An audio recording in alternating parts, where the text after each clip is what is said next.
he took it himself. But he wrote it in your presence. Yes, sir. I was standing by the door, and he with his back turned at that table. When he had written it, he said, "All right, porter, I will take this myself." What did he write it with? A pen, sir. Was the telegraphic form one of these on the table? Yes, sir, it was the top one. Holmes rose. Taking the forms, he carried them over to the window and carefully examined that which was uppermost. "It is a pity he did not write in pencil," said he, throwing them down again with a shrug of disappointment. "As you have no doubt frequently observed, Watson, the impression usually goes through, a fact which has dissolved many a happy marriage. However, I can find no trace here. I rejoice, however, to perceive that he wrote with a broad-pointed quill pen, and I can hardly doubt that we will find some impression upon this blotting pad. Ah, yes, surely this is the very thing." He tore off a strip of the blotting paper and turned towards us the following hieroglyphic. Cyril Overton was much excited. "Hold it to the glass," he cried. "That is unnecessary," said Holmes. "The paper is thin, and the reverse will give the message. Here it is." He turned it over, and we read, "The reverse, so that is the tail end of the telegram which Godfrey Staunton dispatched within a few hours of his disappearance.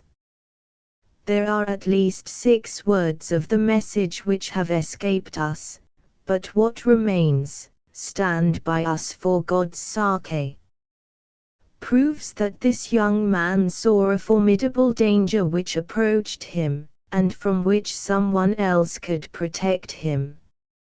Us, mark you. Another person was involved. Who should it be but the pale-faced, bearded man, who seemed himself in so nervous a state? What, then, is the connection between Godfrey Staunton and the bearded man? And what is the third source from which each of them sought for help against pressing danger? Our inquiry has already narrowed down to that. We have only to find to whom that telegram is addressed, I suggested. Exactly, my dear Watson. Your reflection, though profound, had already crossed my mind.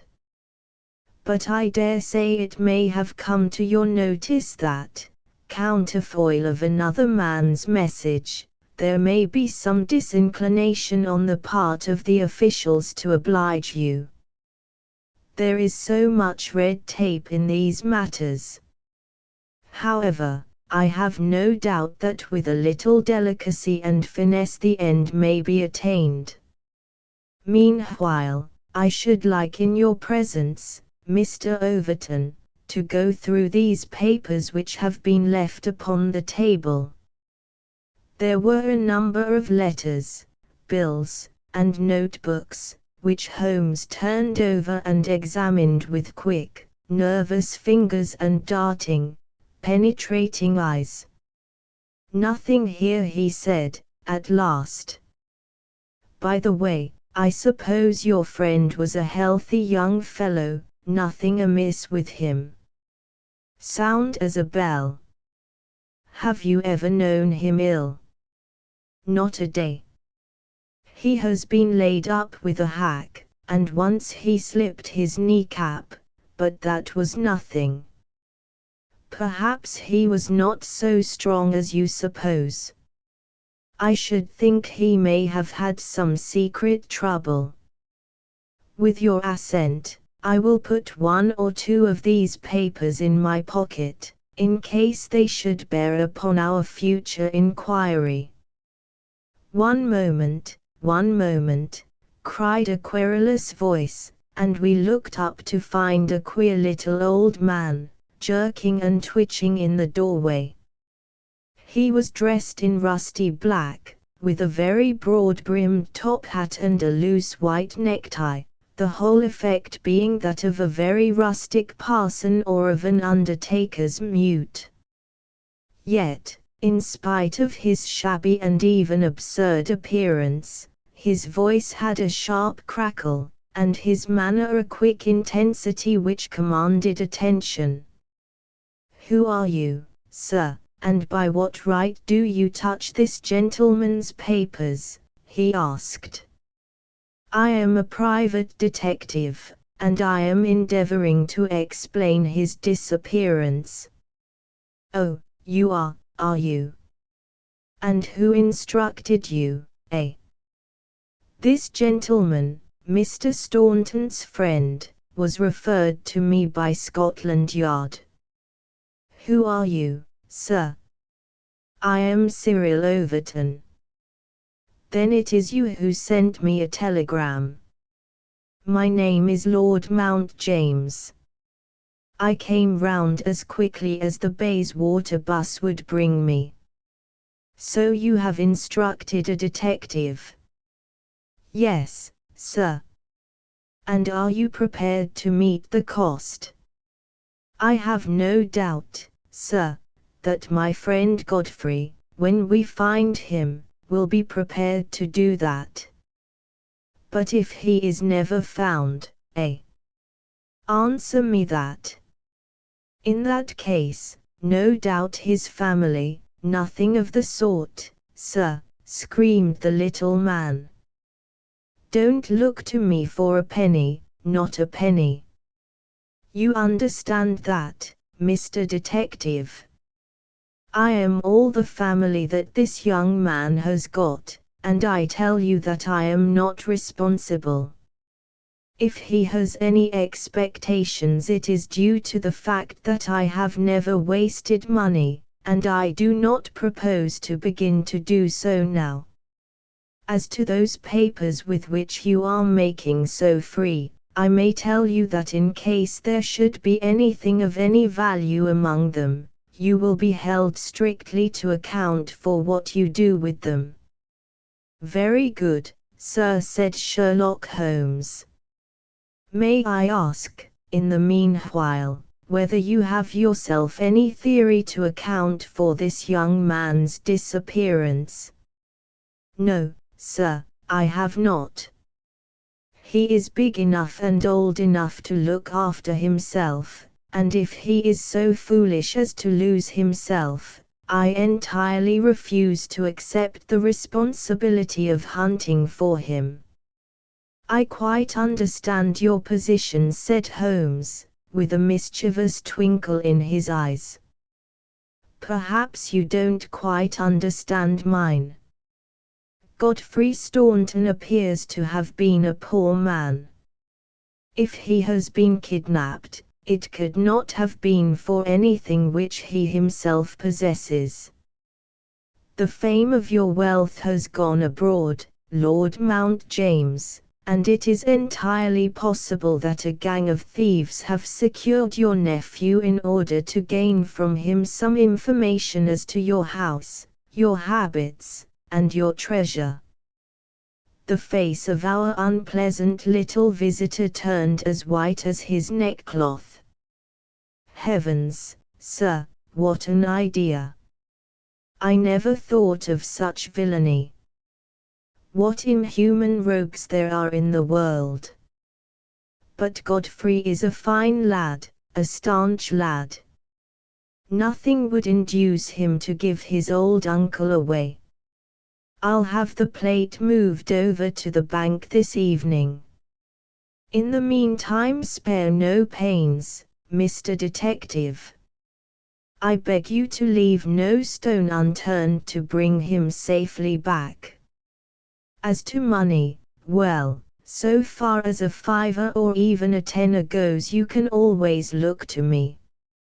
Even in his chastened frame of mind, the noble miser could give us no information which could help us, for he knew little of the private life of his nephew. Our only clue lay in the truncated telegram, and with a copy of this in his hand Holmes set forth to find a second link for his chain. We had shaken off Lord Mount James, and Overton had gone to consult with the other members of his team over the misfortune which had befallen them. There was a telegraph office at a short distance from the hotel. We halted outside it. "It's worth trying, Watson," said Holmes. "Of course, with a warrant we could demand to see the counterfoils, but we have not reached that stage yet. I don't suppose they remember faces in so busy a place. Let us venture it." "I am sorry to trouble you," said he, in his blandest manner, to the young woman behind the grating. "There is some small mistake about a telegram I sent yesterday. I have had no answer, and I very much fear that I must have omitted to put my name at the end. Could you tell me if this was so?" The young woman turned over a sheaf of counterfoils. "What o'clock was it?" she asked. "A little after 6. Whom was it to?" Holmes put his finger to his lips and glanced at me. "The last words in it were 'for God's sake,'" he whispered, confidentially. "I am very anxious at getting no answer." The young woman separated one of the forms. "This is it." "There is no name," said she, smoothing it out upon the counter. "Then that, of course, accounts for my getting no answer," said Holmes. "Dear me, how very stupid of me, to be sure. Good morning, miss, and many thanks for having relieved my mind." He chuckled and rubbed his hands when we found ourselves in the street once more. "Well?" I asked. "We progress, my dear Watson, we progress."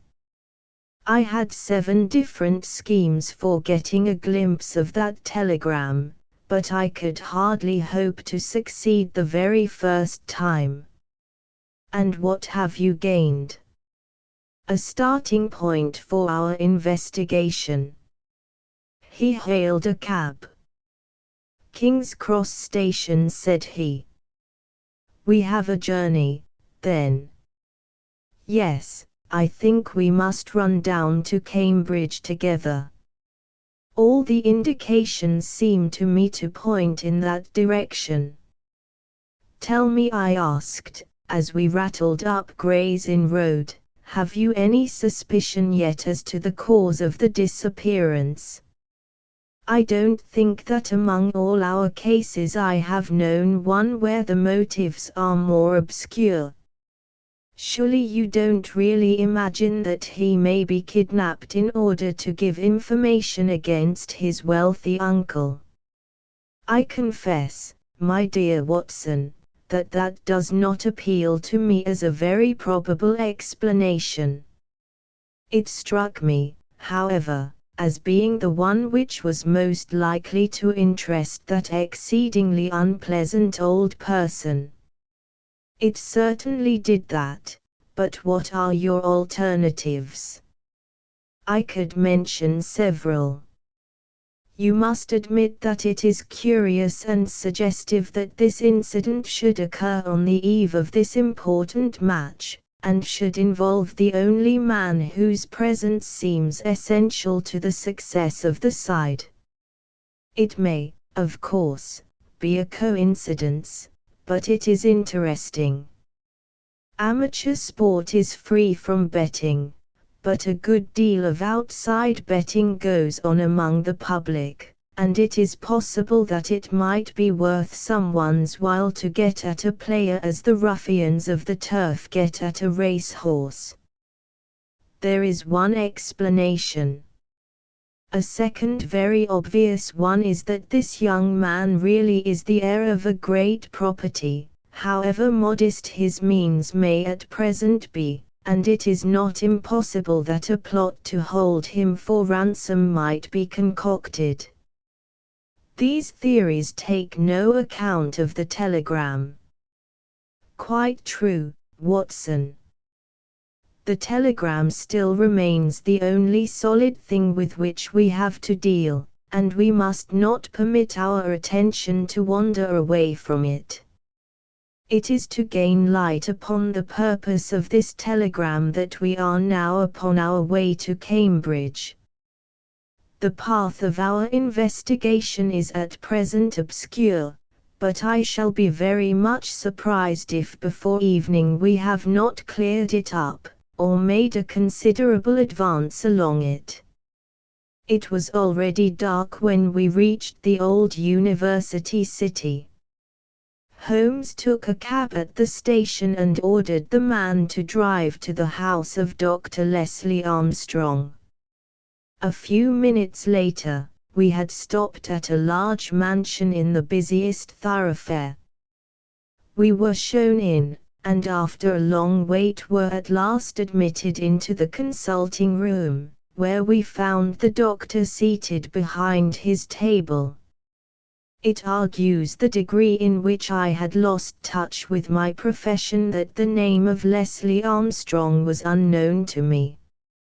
Now I am aware that he is not only one of the heads of the medical school of the university, but a thinker of European reputation in more than one branch of science.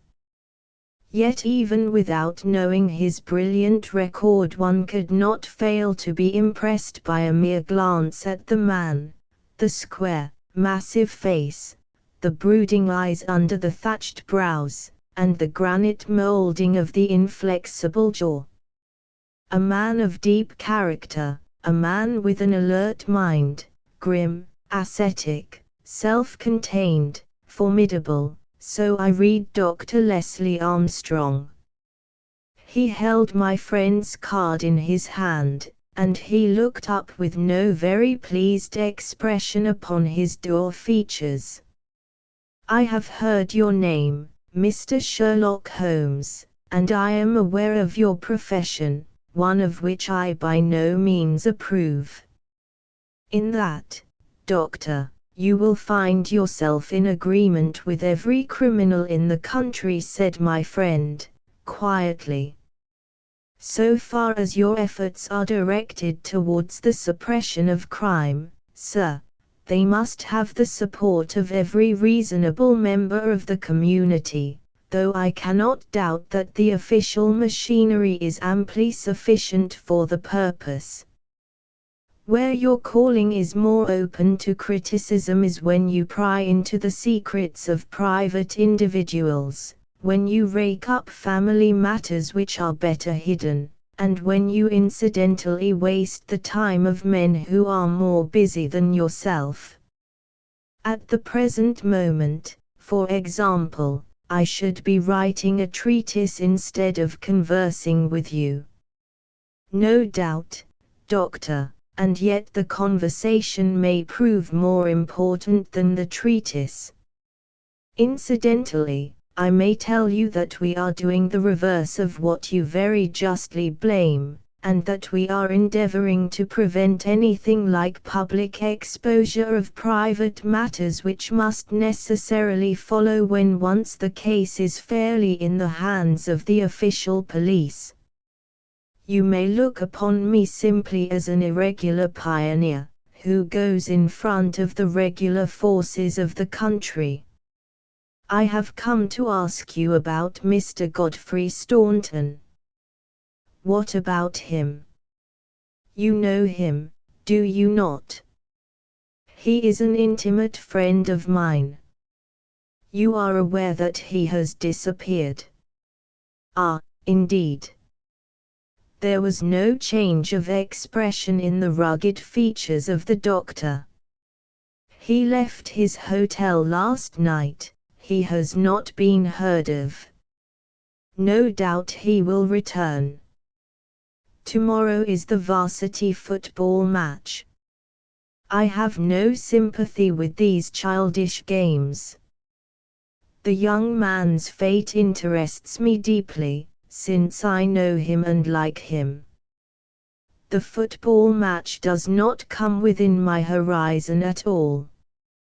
I claim your sympathy, then, in my investigation of Mr. Staunton's fate. Do you know where he is?" "Certainly not." "You have not seen him since yesterday?"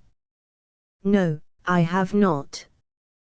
"Was Mr. Staunton a healthy man?" "Absolutely." "Did you ever know him ill?" "Never."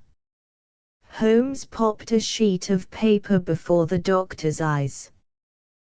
"Then perhaps you will explain this receipt bill for 13 guineas, paid by Mr. Godfrey Staunton last month to Dr. Leslie Armstrong, of Cambridge." I picked it out from among the papers upon his desk. The doctor flushed with anger. "I do not feel that there is any reason why I should render an explanation to you, Mr. Holmes." Holmes replaced the bill in his notebook. "If you prefer a public explanation, it must come sooner or later," said he. "I have already told you that I can hush up that which others will be bound to publish, and you would really be wiser to take me into your complete confidence." "I know nothing about it." "Did you hear from Mr. Staunton in London?" "Certainly not." Dear me, the post office again." Holmes sighed, wearily. "A most urgent telegram was dispatched to you from London by Godfrey Staunton at 6:15 yesterday evening, a telegram which is undoubtedly associated with his disappearance, and yet you have not had it. It is most culpable. I shall certainly go down to the office here and register a complaint." Dr. Leslie Armstrong sprang up from behind his desk, and his dark face was crimson with fury. "I'll trouble you to walk out of my house, sir," said he. "You can tell your employer, Lord Mount James, that I do not wish to have anything to do either with him or with his agents." "No, sir, not another word." He rang the bell furiously. "John, show these gentlemen out." A pompous butler ushered us severely to the door, and we found ourselves in the street. Holmes burst out laughing. "Dr. Leslie Armstrong is certainly a man of energy and character," said he. "I have not seen a man who, if he turns his talents that way, was more calculated to fill the gap left by the illustrious Moriarty. And now, my poor Watson, here we are, stranded and friendless in this inhospitable town, which we cannot leave without abandoning our case. This little inn just opposite Armstrong's house is singularly adapted to our needs. If you would engage a front room and purchase the necessaries for the night, I may have time to make a few inquiries." These few inquiries proved, however, to be a more lengthy proceeding than Holmes had imagined, for he did not return to the inn until nearly 9 o'clock. He was pale and dejected, stained with dust, and exhausted with hunger and fatigue. A cold supper was ready upon the table, and when his needs were satisfied and his pipe alight, he was ready to take that half-comic and wholly philosophic view which was natural to him when his affairs were going awry. The sound of carriage wheels caused him to rise and glance out of the window. A brougham and pair of greys, under the glare of a gas lamp, stood before the doctor's door. "It's been out 3 hours," said Holmes, "started at 6:30, and here it is back again. That gives a radius of 10 or 12 miles, and he does it once, or sometimes twice, a day. No unusual thing for a doctor in practice." But Armstrong is not really a doctor in practice. He is a lecturer and a consultant, but he does not care for general practice, which distracts him from his literary work. Why, then, does he make these long journeys, which must be exceedingly irksome to him, and who is it that he visits? His coachman, my dear Watson. Can you doubt that it was to him that I first applied?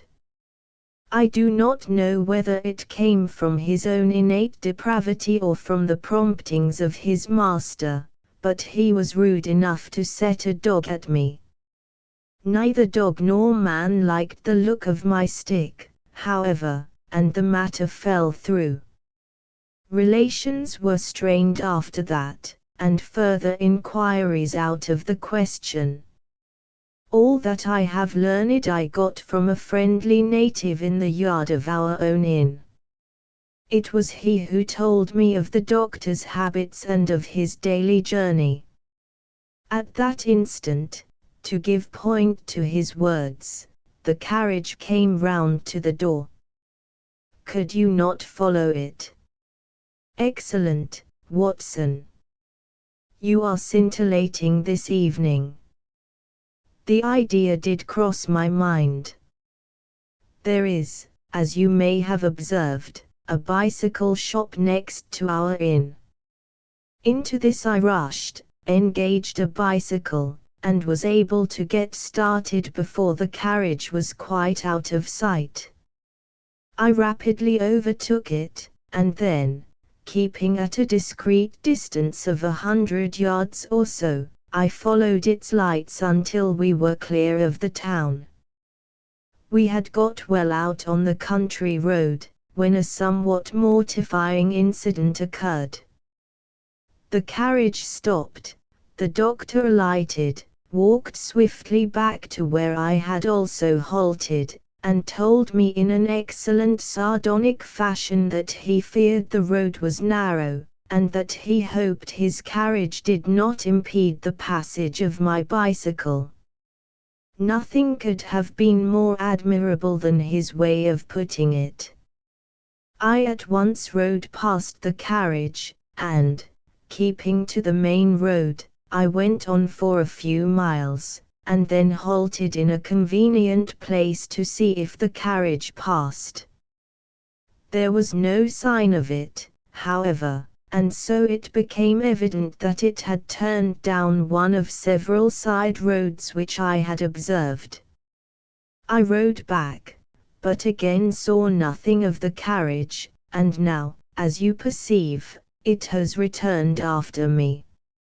Of course, I had at the outset no particular reason to connect these journeys with the disappearance of Godfrey Staunton, and was only inclined to investigate them on the general grounds that everything which concerns Dr. Armstrong is at present of interest to us, but, now that I find he keeps so keen a lookout upon anyone who may follow him on these excursions, the affair appears more important, and I shall not be satisfied until I have made the matter clear.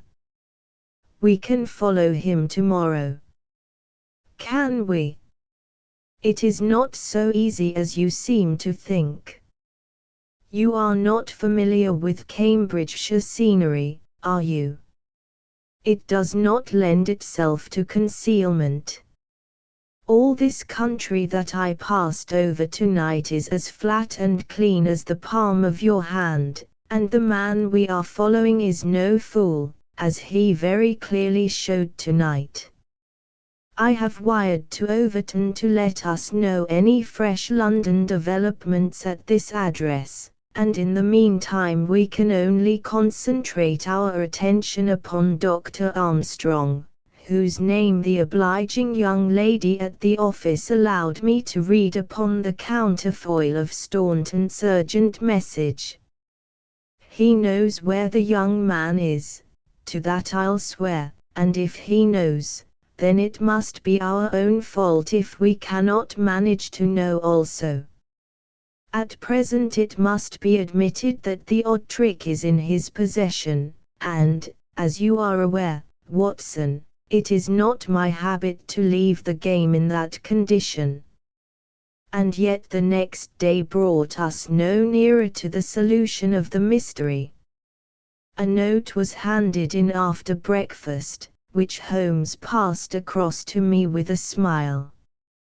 Sir, it ran, I can assure you that you are wasting your time in dogging my movements. I have, as you discovered last night, a window at the back of my brougham, and if you desire a 20-mile ride which will lead you to the spot from which you started, you have only to follow me. Meanwhile, I can inform you that no spying upon me can in any way help Mr. Godfrey Staunton, and I am convinced that the best service you can do to that gentleman is to return at once to London and to report to your employer that you are unable to trace him. Your time in Cambridge will certainly be wasted. Yours faithfully, Leslie Armstrong. An outspoken, honest antagonist is the doctor, said Holmes. Well, well, he excites my curiosity, and I must really know before I leave him. His carriage is at his door now, said I. There he is stepping into it. I saw him glance up at our window as he did so. Suppose I try my luck upon the bicycle? No, no, my dear Watson. With all respect for your natural acumen, I do not think that you are quite a match for the worthy doctor. I think that possibly I can attain our end by some independent explorations of my own. I am afraid that I must leave you to your own devices, as the appearance of two inquiring strangers upon a sleepy countryside might excite more gossip than I care for. No doubt you will find some sights to amuse you in this venerable city, and I hope to bring back a more favorable report to you before evening. Once more, however, my friend was destined to be disappointed. He came back at night weary and unsuccessful. I have had a blank day, Watson. Having got the doctor's general direction, I spent the day in visiting all the villages upon that side of Cambridge, and comparing notes with publicans and other local news agencies. I have covered some ground.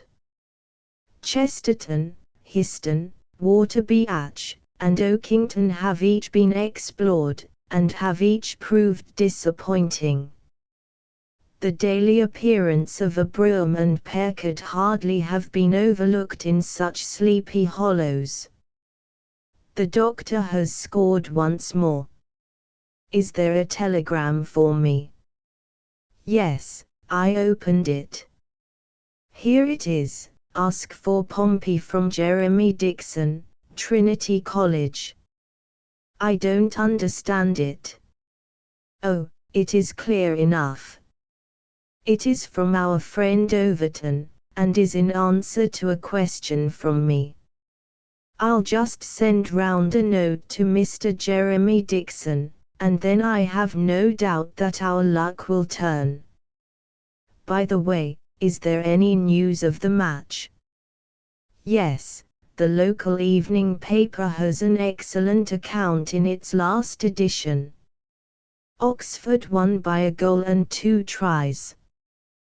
The last sentences of the description say, the defeat of the Light Blues may be entirely attributed to the unfortunate absence of the crack international, Godfrey Staunton, whose want was felt at every instant of the game. The lack of combination in the three-quarter line and their weakness both in attack and defense more than neutralized the efforts of a heavy and hard-working pack. Then our friend Overton's forebodings have been justified, said Holmes. Personally, I am in agreement with Dr. Armstrong, and football does not come within my horizon. Early to bed tonight, Watson, for I foresee that tomorrow may be an eventful day. I was horrified by my first glimpse of Holmes next morning, for he sat by the fire holding his tiny hypodermic syringe. I associated that instrument with the single weakness of his nature, and I feared the worst when I saw it glittering in his hand.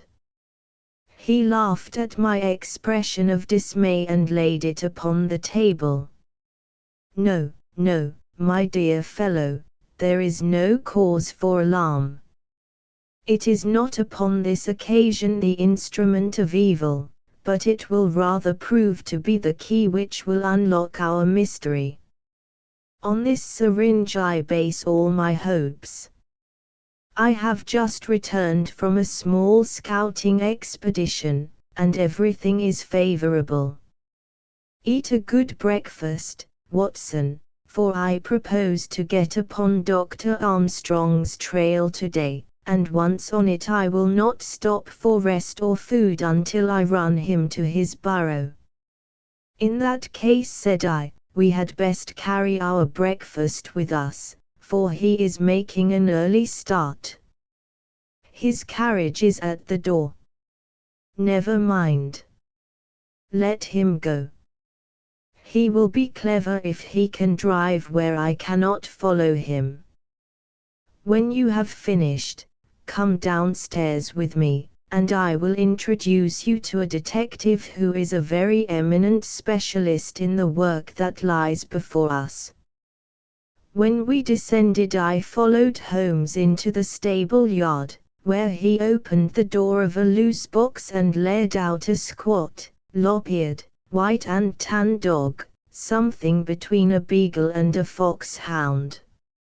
Let me introduce you to Pompey, said he. Pompey is the pride of the local dragoons, no very great flyer, as his build will show, but a staunch hound on a scent. Well, Pompey, you may not be fast, but I expect you will be too fast for a couple of middle-aged London gentlemen, so I will take the liberty of fastening this leather leash to your collar.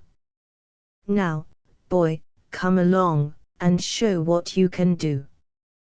He led him across to the doctor's door.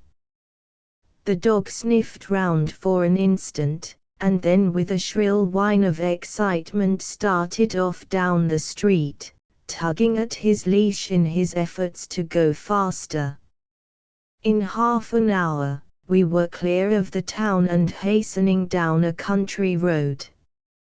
What have you done, Holmes? I asked. A threadbare and venerable device, but useful upon occasion. I walked into the doctor's yard this morning, and shot my syringe full of aniseed over the hind wheel. A dragound will follow aniseed from here to John O'Groats, and our friend, Armstrong, would have to drive through the Cam before he would shake Pompey off his trail. Oh, the cunning rascal! This is how he gave me the slip the other night. The dog had suddenly turned out of the main road into a grass-grown lane. Half a mile farther this opened into another broad road, and the trail turned hard to the right in the direction of the town, which we had just quitted. The road took a sweep to the south of the town, and continued in the opposite direction to that in which we started. "This detour has been entirely for our benefit, then," said Holmes. "No wonder that my inquiries among those villagers led to nothing. The doctor has certainly played the game for all it is worth, and one would like to know the reason for such elaborate deception. This should be the village of Trumpington to the right of us. And, by Jove! Here is the brougham coming round the corner. Quick, Watson, quick, or we are done." He sprang through a gate into a field, dragging the reluctant Pompey after him. We had hardly got under the shelter of the hedge when the carriage rattled past. I caught a glimpse of Dr. Armstrong within, his shoulders bowed, his head sunk on his hands, the very image of distress. I could tell by my companion's graver face that he also had seen. "I fear there is some dark ending to our quest," said he. "It cannot be long before we know it. Come, Pompey. Ah, it is the cottage in the field." There could be no doubt that we had reached the end of our journey. Pompey ran about and whined eagerly outside the gate, where the marks of the brougham's wheels were still to be seen. A footpath led across to the lonely cottage. Holmes tied the dog to the hedge, and we hastened onward. My friend knocked at the little rustic door, and knocked again without response. And yet the cottage was not deserted, for a low sound came to our ears, a kind of drone of misery and despair which was indescribably melancholy. Holmes paused irresolute, and then he glanced back at the road which he had just traversed. A brougham was coming down it, and there could be no mistaking those grey horses. "By Jove, the doctor is coming back," cried Holmes. "That settles it. We are bound to see what it means before he comes." He opened the door, and we stepped into the hall. The droning sound swelled louder upon our ears until it became one long, deep wail of distress. It came from upstairs. Holmes darted up, and I followed him. He pushed open a half-closed door, and we both stood appalled at the sight before us. A woman, young and beautiful, was lying dead upon the bed. Her calm pale face, with dim, wide-opened blue eyes, looked upward from amid a great tangle of golden hair. At the foot of the bed, half sitting, half kneeling, his face buried in the clothes, was a young man, whose frame was racked by his sobs. So absorbed was he by his bitter grief, that he never looked up until Holmes's hand was on his shoulder. "Are you Mr. Godfrey Staunton?" Yes, I am, but you are too late. She is dead." The man was so dazed that he could not be made to understand that we were anything but doctors who had been sent to his assistance. Holmes was endeavoring to utter a few words of consolation and to explain the alarm which had been caused to his friends by his sudden disappearance when there was a step upon the stairs, and there was the heavy, stern, questioning face of Dr. Armstrong at the door. "So, "Gentlemen," said he, "you have attained your end and have certainly chosen a particularly delicate moment for your intrusion. I would not brawl in the presence of death, but I can assure you that if I were a younger man your monstrous conduct would not pass with impunity." "Excuse me, Dr. Armstrong, I think we are a little at cross purposes," said my friend, with dignity. "If you could step downstairs with us, we may each be able to give some light to the other upon this miserable affair." A minute later, the grim doctor and ourselves were in the sitting room below.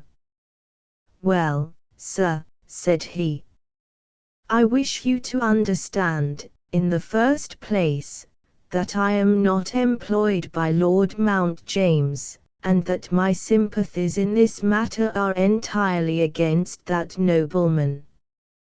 When a man is lost it is my duty to ascertain his fate, but having done so the matter ends so far as I am concerned, and so long as there is nothing criminal I am much more anxious to hush up private scandals than to give them publicity. If, as I imagine, there is no breach of the law in this matter, you can absolutely depend upon my discretion and my cooperation in keeping the facts out of the papers." Dr. Armstrong took a quick step forward and wrung Holmes by the hand. "You are a good fellow," said he. "I had misjudged you. I thank heaven that my compunction at leaving poor Staunton all alone in this plight caused me to turn my carriage back and so to make your acquaintance. Knowing as much as you do, the situation is very easily explained.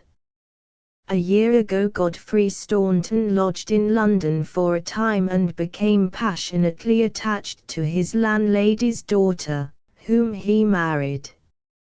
She was as good as she was beautiful and as intelligent as she was good. No man need be ashamed of such a wife. But Godfrey was the heir to this crabbed old nobleman, and it was quite certain that the news of his marriage would have been the end of his inheritance. I knew the lad well, and I loved him for his many excellent qualities. I did all I could to help him to keep things straight. We did our very best to keep the thing from everyone, for, when once such a whisper gets about, it is not long before everyone has heard it. Thanks to this lonely cottage and his own discretion, Godfrey has up to now succeeded. Their secret was known to no one save to me and to one excellent servant, who has at present gone for assistance to Trumpington. But at last there came a terrible blow in the shape of dangerous illness to his wife. It was consumption of the most virulent kind.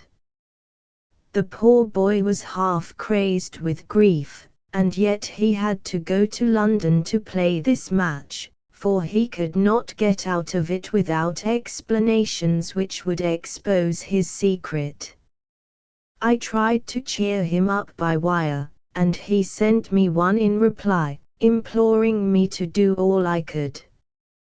This was the telegram which you appear in some inexplicable way to have seen. I did not tell him how urgent the danger was, for I knew that he could do no good here, but I sent the truth to the girl's father, and he very injudiciously communicated it to Godfrey.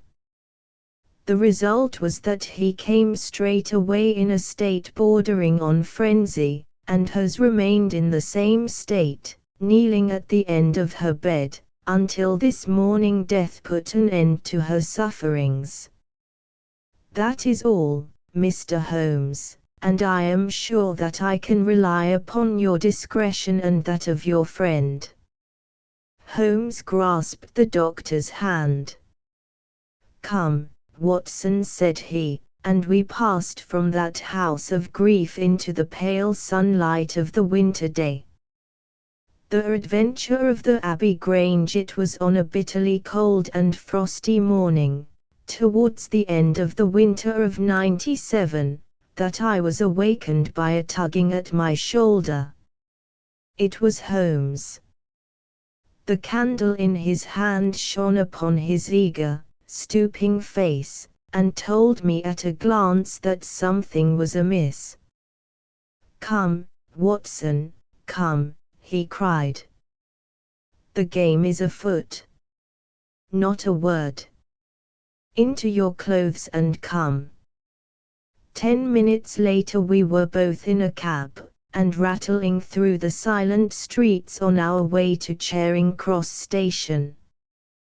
The first faint winter's dawn was beginning to appear, and we could dimly see the occasional figure of an early workman as he passed us, blurred and indistinct in the opalescent London reek.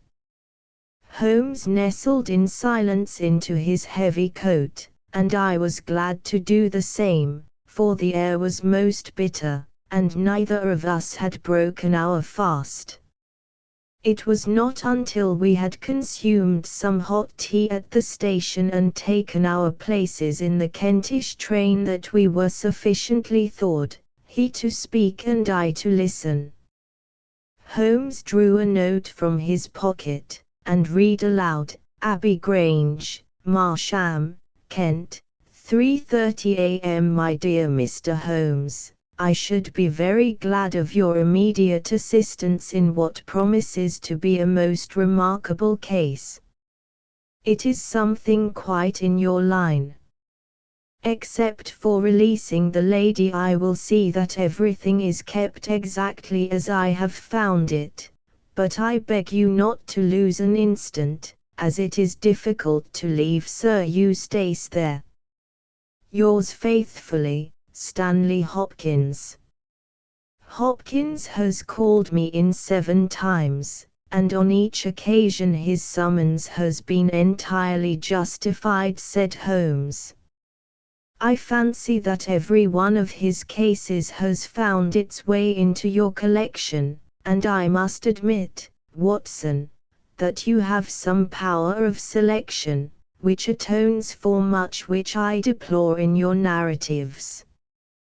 Your fatal habit of looking at everything from the point of view of a story instead of as a scientific exercise has ruined what might have been an instructive and even classical series of demonstrations. You slur over work of the utmost finesse and delicacy, in order to dwell upon sensational details which may excite, but cannot possibly instruct, the reader. Why do you not write them yourself?" I said, with some bitterness. "I will, my dear Watson, I will.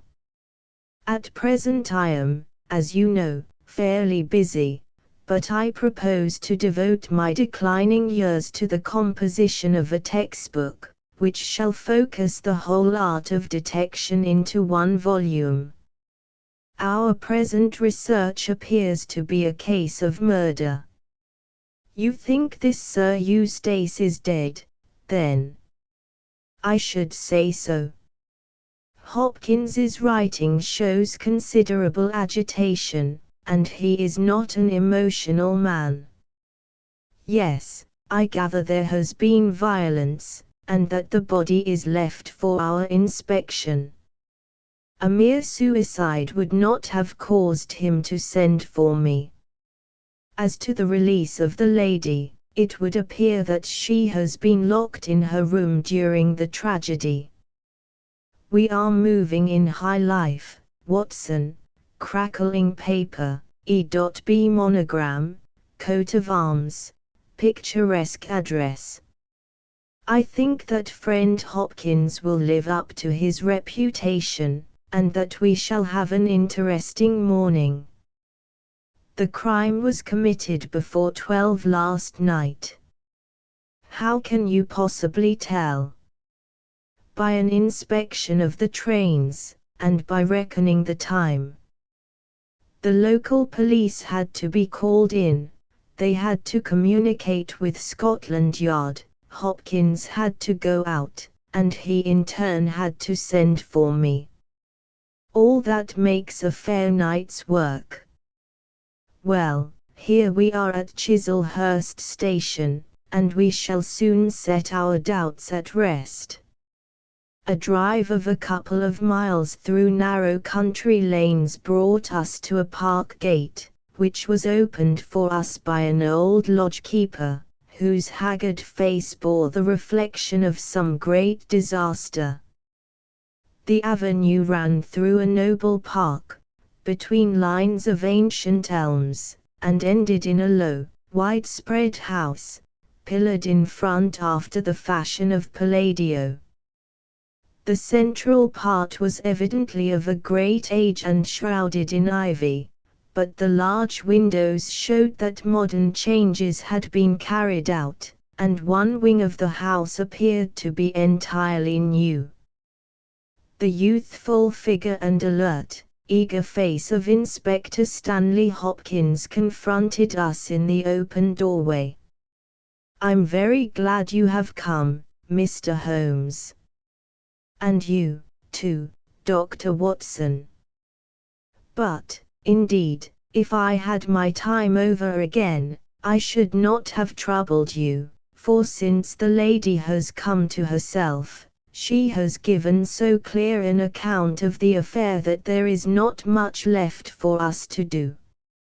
You remember that Lewisham gang of burglars?" "What, the three Randalls?" "Exactly, the father and two sons. It's their work. I have not a doubt of it. They did a job at Sydenham a fortnight ago and were seen and described. Rather cool to do another so soon and so near, but it is they, beyond all doubt. It's a hanging matter this time. Sir Eustace is dead, then?" "Yes, his head was knocked in with his own poker. Sir Eustace Brackenstall, the driver tells me." "Exactly, one of the richest men in Kent. Lady Brackenstall is in the morning room. Poor lady, she has had a most dreadful experience. She seemed half dead when I saw her first.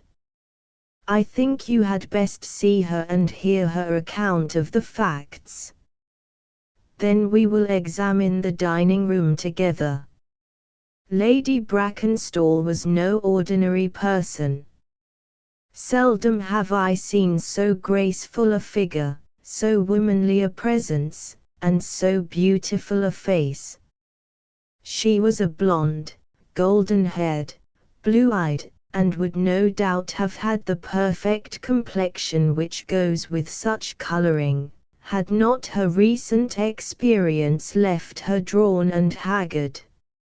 Her sufferings were physical as well as mental, for over one eye rose a hideous, plum-colored swelling, which her maid, a tall, austere woman, was bathing assiduously with vinegar and water.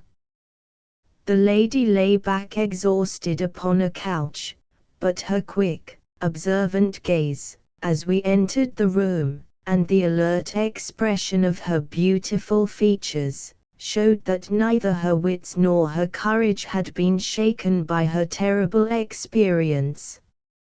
She was enveloped in a loose dressing gown of blue and silver, but a black sequin-covered dinner dress lay upon the couch beside her. "I have told you all that happened, Mr. Hopkins," she said, wearily. "Could you not repeat it for me?" "Well, if you think it necessary, I will tell these gentlemen what occurred. Have they been in the dining room yet?" "I thought they had better hear your ladyship's story first." "I shall be glad when you can arrange matters. It is horrible to me to think of him still lying there. She shuddered and buried her face in her hands.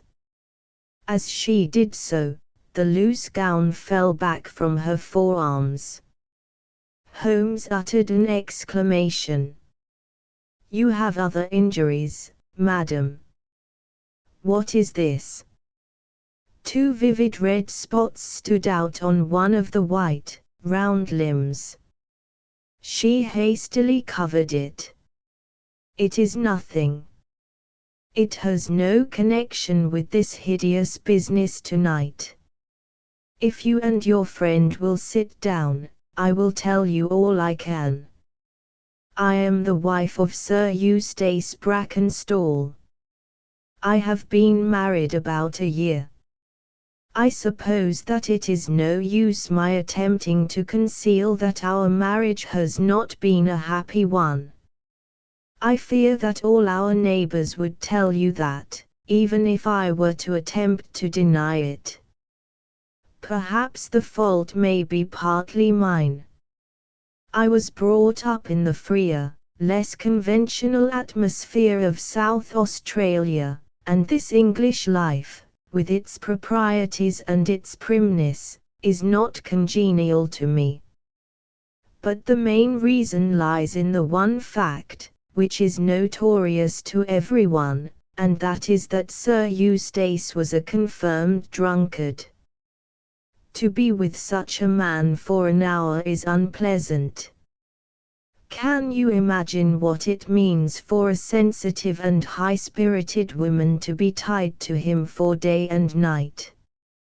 It is a sacrilege, a crime, a villainy to hold that such a marriage is binding. I say that these monstrous laws of yours will bring a curse upon the land. God will not let such wickedness endure." For an instant she sat up, her cheeks flushed, and her eyes blazing from under the terrible mark upon her brow. Then the strong, soothing hand of the austere maid drew her head down onto the cushion, and the wild anger died away into passionate sobbing. At last she continued, "I will tell you about last night. You are aware, perhaps, that in this house all the servants sleep in the modern wing. This central block is made up of the dwelling rooms, with the kitchen behind and our bedroom above. My maid, Teresa, sleeps above my room. There is no one else, and no sound could alarm those who are in the farther wing. This must have been well known to the robbers, or they would not have acted as they did. Sir Eustace retired about 10:30. The servants had already gone to their quarters. Only my maid was up, and she had remained in her room at the top of the house until I needed her services. I sat until after 11 in this room, absorbed in a book. Then I walked round to see that all was right before I went upstairs. It was my custom to do this myself, for, as I have explained, Sir Eustace was not always to be trusted. I went into the kitchen, the butler's pantry, the gun room, the billiard room, the drawing room, and finally the dining room. As I approached the window, which is covered with thick curtains, I suddenly felt the wind blow upon my face and realized that it was open. I flung the curtain aside and found myself face to face with a broad-shouldered elderly man, who had just stepped into the room. The window is a long French one, which really forms a door leading to the lawn. I held my bedroom candle lit in my hand, and, by its light, behind the first man I saw two others, who were in the act of entering. I stepped back, but the fellow was on me in an instant. He caught me first by the wrist and then by the throat. I opened my mouth to scream, but he struck me a savage blow with his fist over the eye, and felled me to the ground. I must have been unconscious for a few minutes, for when I came to myself, I found that they had torn down the bell rope, and had secured me tightly to the oaken chair which stands at the head of the dining table.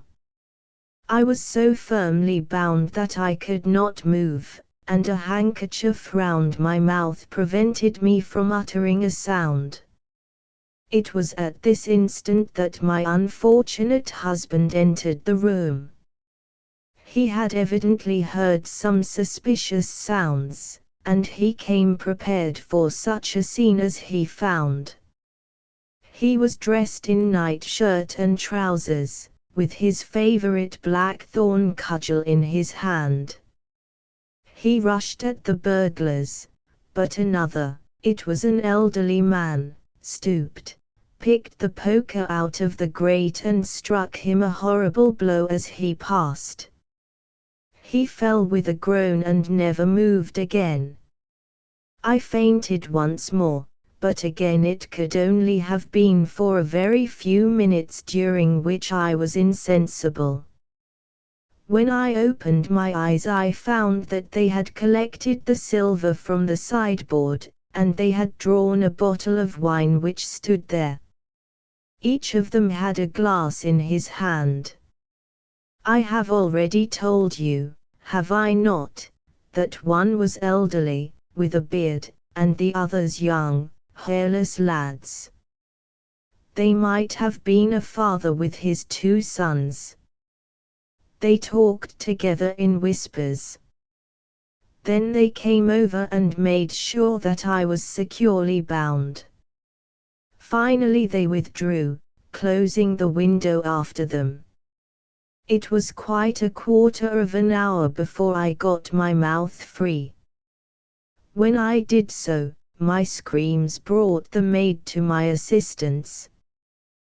The other servants were soon alarmed, and we sent for the local police, who instantly communicated with London. That is really all that I can tell you, gentlemen, and I trust that it will not be necessary for me to go over so painful a story again. Any questions, Mr. Holmes? Asked Hopkins. I will not impose any further tax upon Lady Brackenstall's patience and time, said Holmes. Before I go into the dining room, I should like to hear your experience. He looked at the maid. I saw the men before ever they came into the house, said she. As I sat by my bedroom window I saw 3 men in the moonlight down by the lodge gate yonder, but I thought nothing of it at the time. It was more than an hour after that I heard my mistress scream, and down I ran, to find her, poor lamb, just as she says, and him on the floor, with his blood and brains over the room.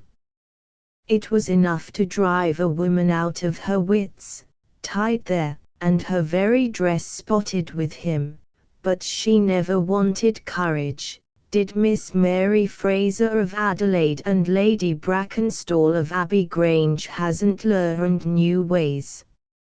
You've questioned her long enough, you gentlemen, and now she is coming to her own room, just with her old Teresa, to get the rest that she badly needs. With a motherly tenderness the gaunt woman put her arm round her mistress and led her from the room. She has been with her all her life, said Hopkins.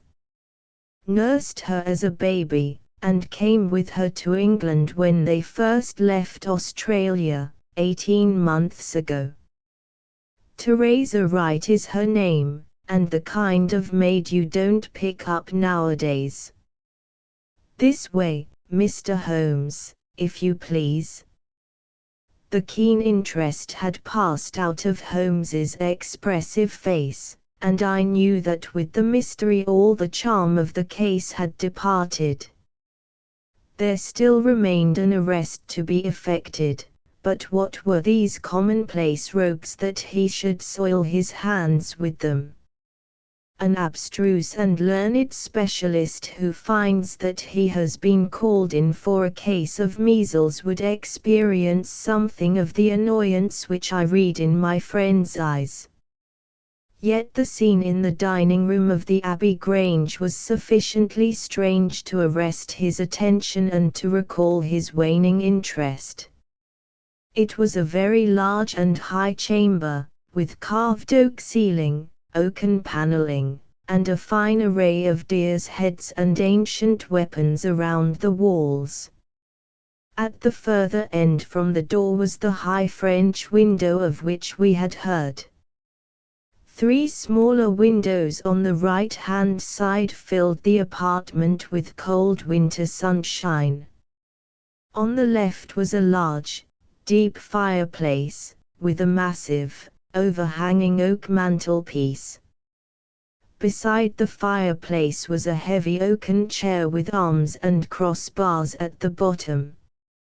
In and out through the open woodwork was woven a crimson cord, which was secured at each side to the crosspiece below. In releasing the lady, the cord had been slipped off her, but the knots with which it had been secured still remained. These details only struck our attention afterwards, for our thoughts were entirely absorbed by the terrible object which lay upon the tiger-skin hearthrug in front of the fire. It was the body of a tall, well-made man, about 40 years of age. He lay upon his back, his face upturned, with his white teeth grinning through his short, black beard. His 2 clenched hands were raised above his head, and a heavy, black thorn stick lay across them. His dark, handsome, aquiline features were convulsed into a spasm of vindictive hatred, which had set his dead face in a terribly fiendish expression. He had evidently been in his bed when the alarm had broken out, for he wore a foppish, embroidered night-shirt, and his bare feet projected from his trousers. His head was horribly injured, and the whole room bore witness to the savage ferocity of the blow which had struck him down. Beside him lay the heavy poker, bent into a curve by the concussion. Holmes examined both it and the indescribable wreck which it had wrought. "He must be a powerful man, this elder Randall," he remarked. "Yes," said Hopkins. "I have some record of the fellow, and he is a rough customer. You should have no difficulty in getting him." "Not the slightest. We have been on the lookout for him, and there was some idea that he had got away to America. Now that we know that the gang are here, I don't see how they can escape.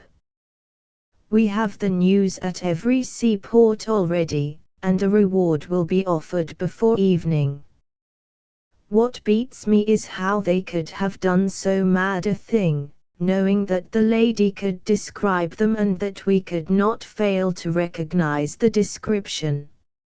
"Exactly. One would have expected that they would silence Lady Brackenstall as well." "They may not have realized," I suggested, "that she had recovered from her faint." "That is likely enough. If she seemed to be senseless, they would not take her life." "What about this poor fellow, Hopkins? I seem to have heard some queer stories about him." "He was a good-hearted man when he was sober, but a perfect fiend when he was drunk, or rather when he was half drunk, for he seldom really went the whole way. The devil seemed to be in him at such times, and he was capable of anything. From what I hear, in spite of all his wealth and his title, he very nearly came our way once or twice. There was a scandal about his drenching a dog with petroleum and setting it on fire, her ladyship's dog, to make the matter worse, and that was only hushed up with difficulty. Then he threw a decanter at that maid, Teresa Wright. There was trouble about that. On the whole, and between ourselves, it will be a brighter house without him. What are you looking at now? Holmes was down on his knees, examining with great attention the knots upon the red cord with which the lady had been secured. Then he carefully scrutinized the broken and frayed end where it had snapped off when the burglar had dragged it down. When this was pulled down, the bell in the kitchen must have rung loudly, he remarked. No one could hear it. The kitchen stands right at the back of the house. How did the burglar know no one would hear it? How dared he pull at a bell rope in that reckless fashion? Exactly, Mr. Holmes, exactly. You put the very question which I have asked myself again and again. There can be no doubt that this fellow must have known the house and its habits. He must have perfectly understood that the servants would all be in bed at that comparatively early hour, and that no one could possibly hear a bell ring in the kitchen. Therefore, he must have been in close league with one of the servants. Surely that is evident. But there are 8 servants, and all of good character. Other things being equal, said Holmes, one would suspect the one at whose head the master threw a decanter. And yet that would involve treachery towards the mistress to whom this woman seems devoted. Well, the point is a minor one. And when you have Randall you will probably find no difficulty in securing his accomplice.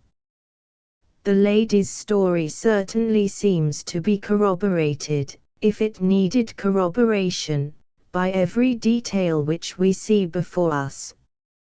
He walked to the French window and threw it open.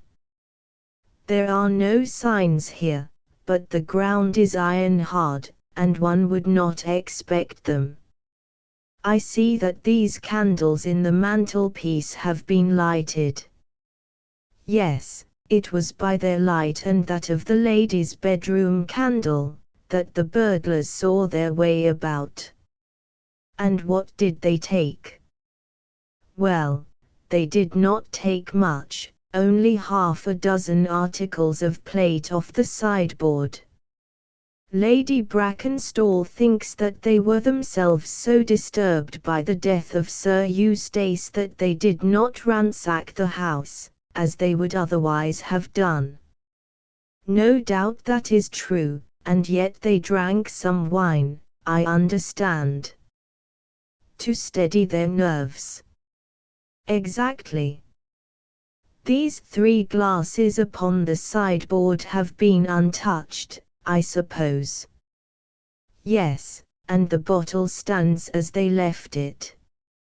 Let us look at it. Hullo. What is this? The 3 glasses were grouped together, all of them tinged with wine, and one of them containing some dregs of bee's wing. The bottle stood near them, 2/3 full, and beside it lay a long, deeply stained cork. Its appearance and the dust upon the bottle showed that it was no common vintage which the murderers had enjoyed. A change had come over Holmes's manner. He had lost his listless expression, and again I saw an alert light of interest in his keen, deep-set eyes. He raised the cork and examined it minutely. How did they draw it? he asked. Hopkins pointed to a half-opened drawer. In it lay some table linen and a large corkscrew. Did Lady Brackenstall say that screw was used? No, you remember that she was senseless at the moment when the bottle was opened. Quite so. As a matter of fact, that screw was not used. This bottle was opened by a pocket screw, probably contained in a knife, and not more than 1.5 inches long. If you will examine the top of the cork, you will observe that the screw was driven in 3 times before the cork was extracted. It has never been transfixed. This long screw would have transfixed it and drawn it up with a single pull. When you catch this fellow, you will find that he has one of these multiplex knives in his possession. Excellent, said Hopkins. But these glasses do puzzle me, I confess. Lady Brackenstall actually saw the 3 men drinking, did she not? Yes, she was clear about that. Then there is an end of it. What more is to be said? And yet, you must admit, that the 3 glasses are very remarkable, Hopkins. What? You see nothing remarkable. Well, let it pass. Perhaps, when a man has special knowledge and special powers like my own, it rather encourages him to seek a complex explanation when a simpler one is at hand. Of course, it must be a mere chance about the glasses. Well, good morning, Hopkins. I don't see that I can be of any use to you, and you appear to have your case very clear. You will let me know when Randall is arrested, and any further developments which may occur. I trust that I shall soon have to congratulate you upon a successful conclusion. Come, Watson, I fancy that we may employ ourselves more profitably at home. During our return journey, I could see by Holmes's face that he was much puzzled by something which he had observed.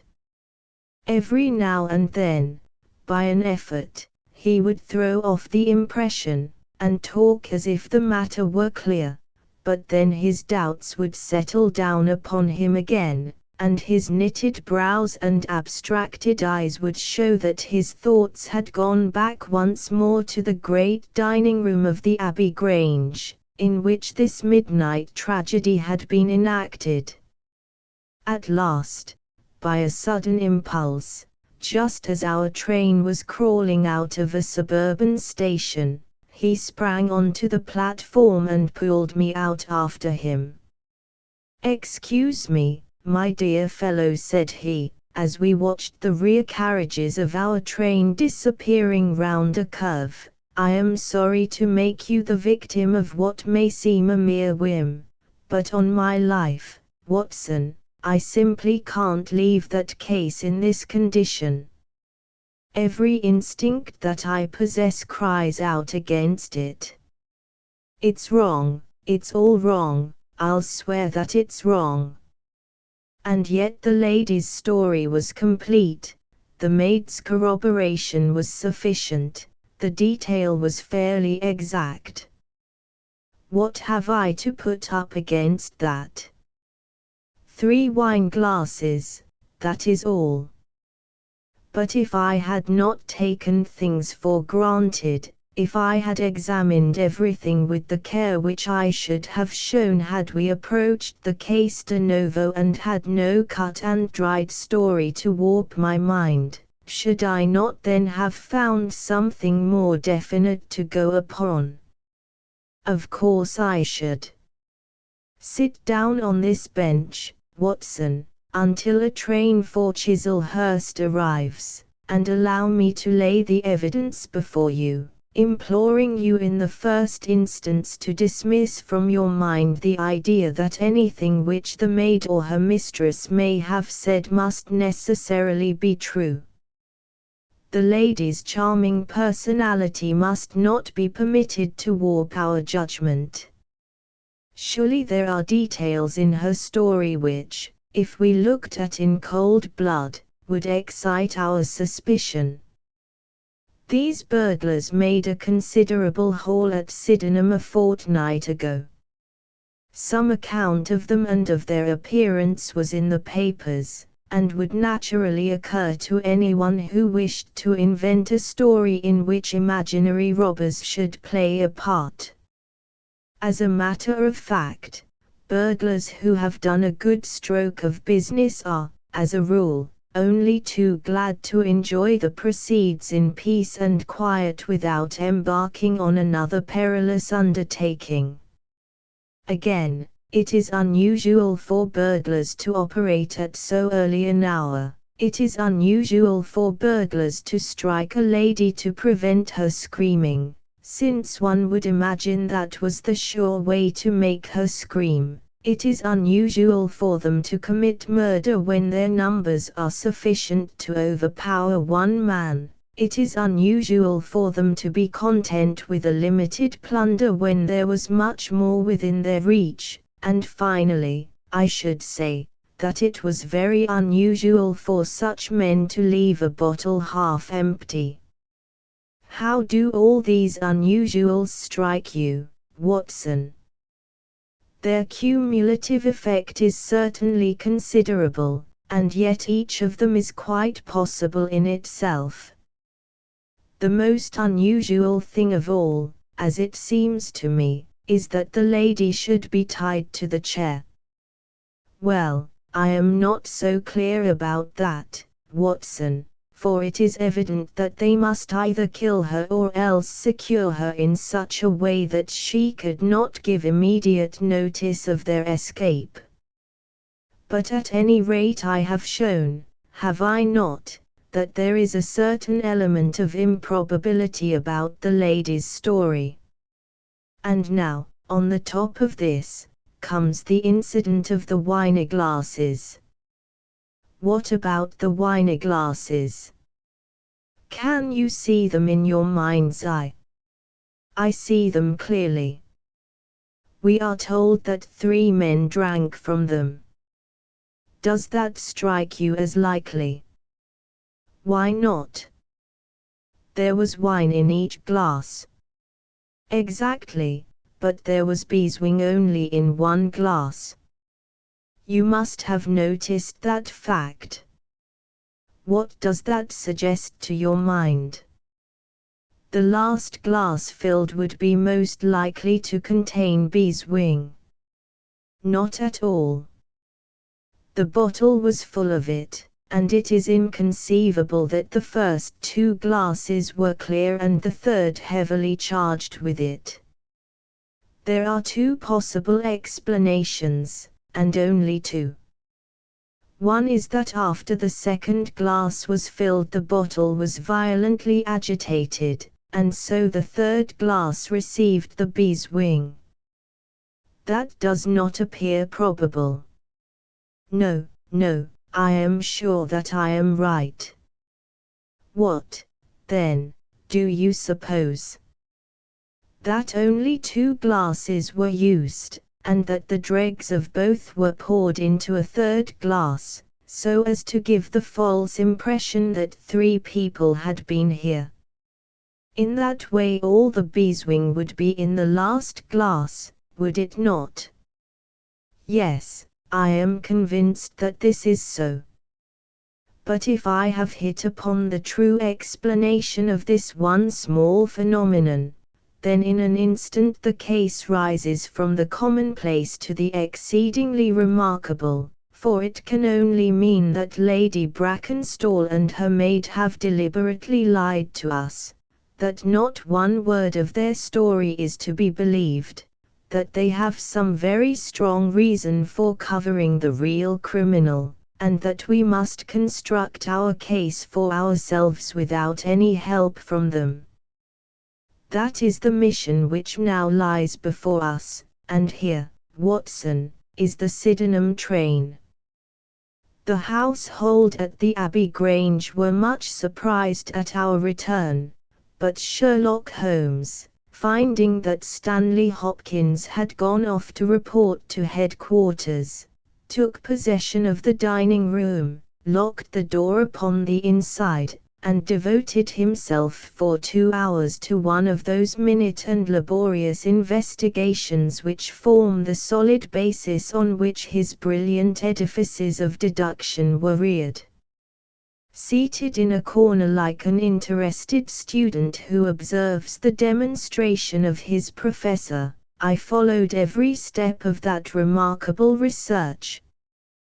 The window, the curtains, the carpet, the chair, the rope, each in turn was minutely examined and duly pondered. The body of the unfortunate baronet had been removed, and all else remained as we had seen it in the morning. Finally, to my astonishment, Holmes climbed up onto the massive mantelpiece. Far above his head hung the few inches of red cord which were still attached to the wire. For a long time he gazed upward at it, and then in an attempt to get nearer to it he rested his knee upon a wooden bracket on the wall. This brought his hand within a few inches of the broken end of the rope, but it was not this so much as the bracket itself which seemed to engage his attention. Finally, he sprang down with an ejaculation of satisfaction. "It's all right, Watson," said he. "We have got our case, one of the most remarkable in our collection. But, dear me, how slow-witted I have been, and how nearly I have committed the blunder of my lifetime. Now, I think that, with a few missing links, my chain is almost complete. You have got your men. Man, Watson, man. Only one, but a very formidable person. Strong as a lion, witness the blow that bent that poker. 6'3" in height, active as a squirrel, dexterous with his fingers, finally, remarkably quick-witted, for this whole ingenious story is of his concoction. Yes, Watson, we have come upon the handiwork very remarkable indeed.